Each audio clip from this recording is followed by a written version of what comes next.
एक बार फिर आपको खुशामदीद कहते हैं। हमारे साथ मौजूद हैं ख्वाजा मोहम्मद आसिफ साहब। ख्वाजा साहब बहुत शुक्रिया आपका। ख्वाजा साहब सबसे पहले ठीक है, पार्टी का रिएक्शन तो आ गया और पार्टी ये कह रही है, मुस्लिम लीग नून ये कह रही है कि हम आप इलेक्शन का इनेकाद चाहते हैं, वक्त पर चाहते हैं, लेकिन बहुत सारे सरप्राइजेस हो रहे हैं। लेकिन जो सेंटिमेंट बयान किया गया सेनेटर साहिबान की जानिब से ऐवान बाला के अंदर, ओवरऑल अगर मौलाना फजल रहमान साहब को देखा जाए वो भी लगभग ऐसी गुफ्तगू कर रहे हैं। Does that come as a surprise to you? लेकिन अगर दो सूबों के अंदर वफाक की इकाइयों में से हैं वो, अगर वो ये कहते हैं कि जी कानूनी हालात ऐसे हैं, लॉ एंड ऑर्डर के हालात ऐसे हैं कि हम नहीं इलेक्शन लड़ पाएंगे, कैंपेन नहीं कर पाएंगे, मौसम की भी सख्ती है, तो आपको लगता है कि कोई ये बात कंसिडर कर सकती हैं तमाम बड़ी मेन स्ट्रीम जमातें कि शायद मामलात को आगे ले जाया जा सकता है, या आपको लगता है कि नहीं ये इन चीज़ों को डिसरिगार्ड करके ही इलेक्शन में जाएंगे? साहब मैं अपनी बहुत शुक्रिया, मैं अपनी पर्सनल जो राय है वो बयान कर सकता हूँ कि और मेरी पार्टी मोर और लेस जो है, मैं समझता हूँ कि मैं आई हैव द प्रिविलेज कि ये पार्टी की भी यही लाइन होगी कि मेरी ज़िंदगी गुजर गई है पार्टी के साथ, तो मैं अंडरस्टैंडिंग तो कम से कम मुझे है इस बात की कि हम कतई तौर पे हमारा एक ही नुमाइंदा था वहाँ पे सेनेट में, और उसने भी इस करारदाद की जो है वो मुखालफत की। और एक तो बात यह है कि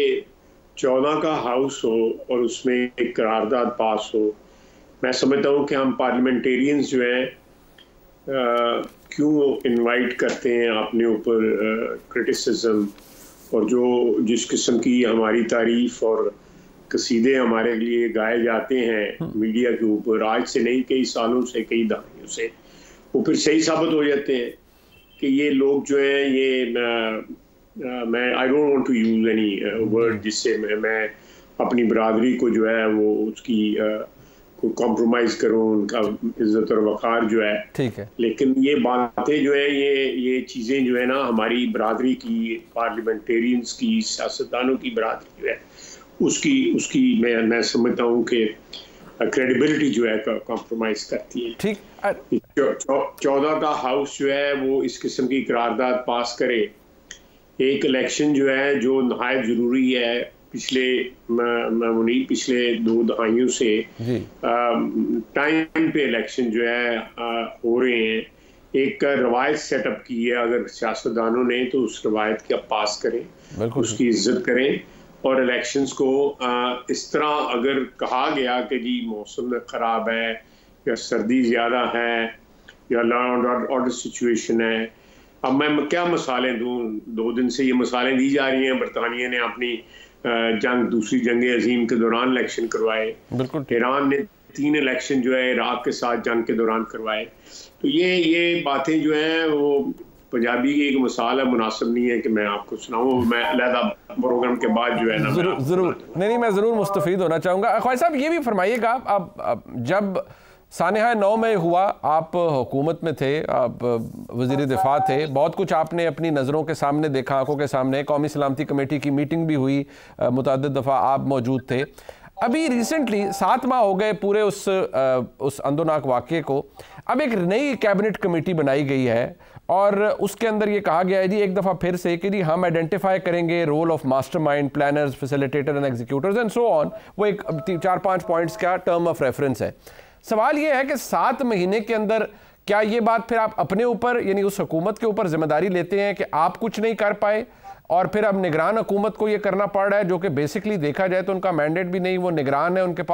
पास तो लिमिटेड सा मैंडेट है, लेकिन वो ये कमेटी बना के इसके ऊपर अब इंक्वायरी करेंगे। वेयर एज इंप्रेशन ये है कि इंक्वायरियाँ बहुत सी हो चुकी, JITs बहुत सी बन चुकी। What is the need of this cabinet committee according to your view? आपको क्या लगता है इसकी क्यों ज़रूरत है? कि 9 मई का एक वाक़या ऐसा हमारी तारीख में, 75 साल तारीख में हुआ है कि जिसकी कोई मिसाल नहीं मिलती, और जितनी भी मजम्मत की जाए कम है। और मैं एक पॉलिटिकल वर्कर की हैसियत से जो है वो मैं खुद भी मैंने एस्टेब्लिशमेंट के ख़िलाफ़ तकरीरें की हुई हैं।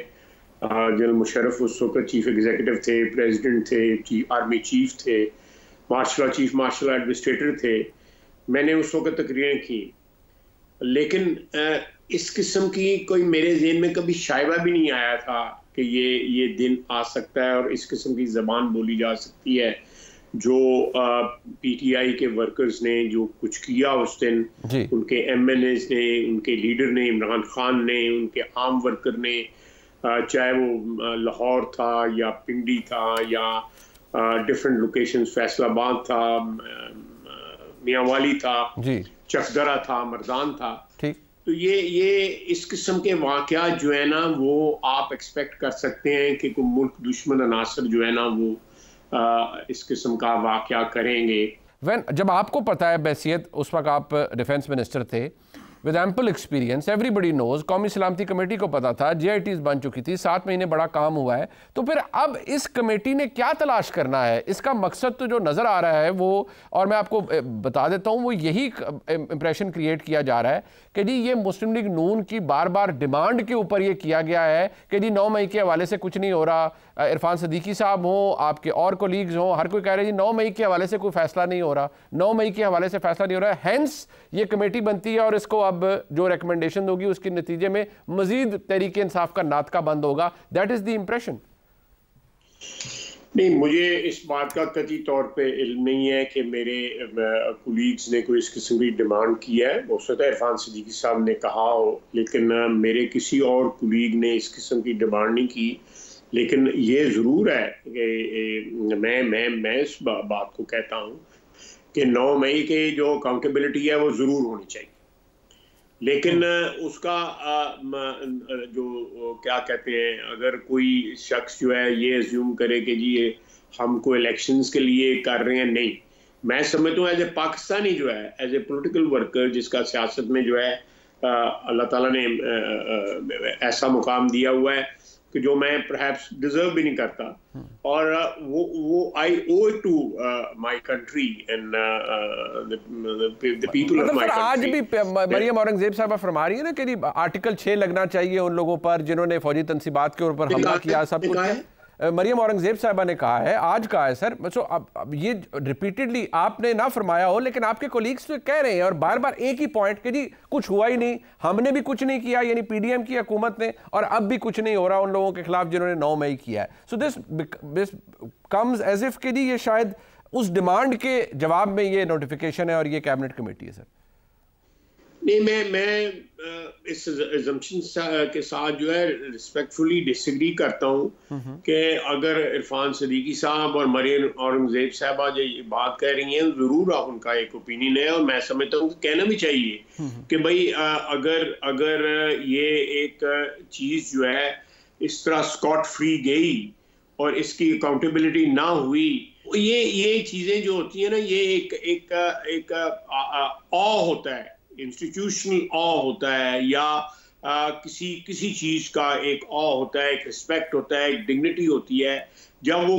कोई ऐसा आदमी उठ के या एक ग्रोह उठ के या एक सियासी पार्टी उठ के या उसका लीडर उठ के जो है उसको चैलेंज करता है, तो उसकी रिप्राइजल होनी चाहिए, उसकी अकाउंटेबिलिटी होनी चाहिए, उसका एक रिएक्शन होना चाहिए, ताकि ये जो रेड लाइन है ये क्रॉस ना हो। टुवर्ड्स द एंड क्या ये बात ठीक है जी कि एक पूरी सियासी जमात तहरीक इंसाफ, उसका इंतखाबी निशान वो इलेक्शन कमीशन कभी मिल रहा है उन्हें, कभी नहीं मिल रहा है, now they have gone into the supreme court. सवाल यह है कि वो अगर लेवल प्लेइंग फील्ड मांग रहे हैं तो उसके अगेंस्ट आर्गुमेंट ये आता है कि जी 9 मई वालों के लिए कौन सा level playing field. So does this argument sell for the entire political party and for those people who weren't even involved in 9th May? Sir देखिए, you will find very few people who were not involved on 9th May. Very few people. 1, 2, 4 नजर आएंगे, मैं उनके नाम नहीं लेना चाहता, मैं अच्छा नहीं लगता। अगर वो तारीख उनको भी याद करेगी जो है किस अल्फाज से याद करेगी मुझे नहीं पता, लेकिन मैं इसका एक पैरेलल जो है आपको अमेरिका ले चलता हूँ। वहां पे जो है ट्रंप को जो है उन्होंने डिस्क्वालीफाई कर दिया, मेरे ख्याल है 2 स्टेट्स में, मेन में और कोलोराडो में उन्होंने उसको डिस्क्वालीफाई कर दिया कि कांट कंटेस्ट इलेक्शंस। वहां पे स्पेशल कोर्ट्स बने उनको सजाएं देने के लिए, इमीडिएटली उनको सजाएं दी गई। वहां पे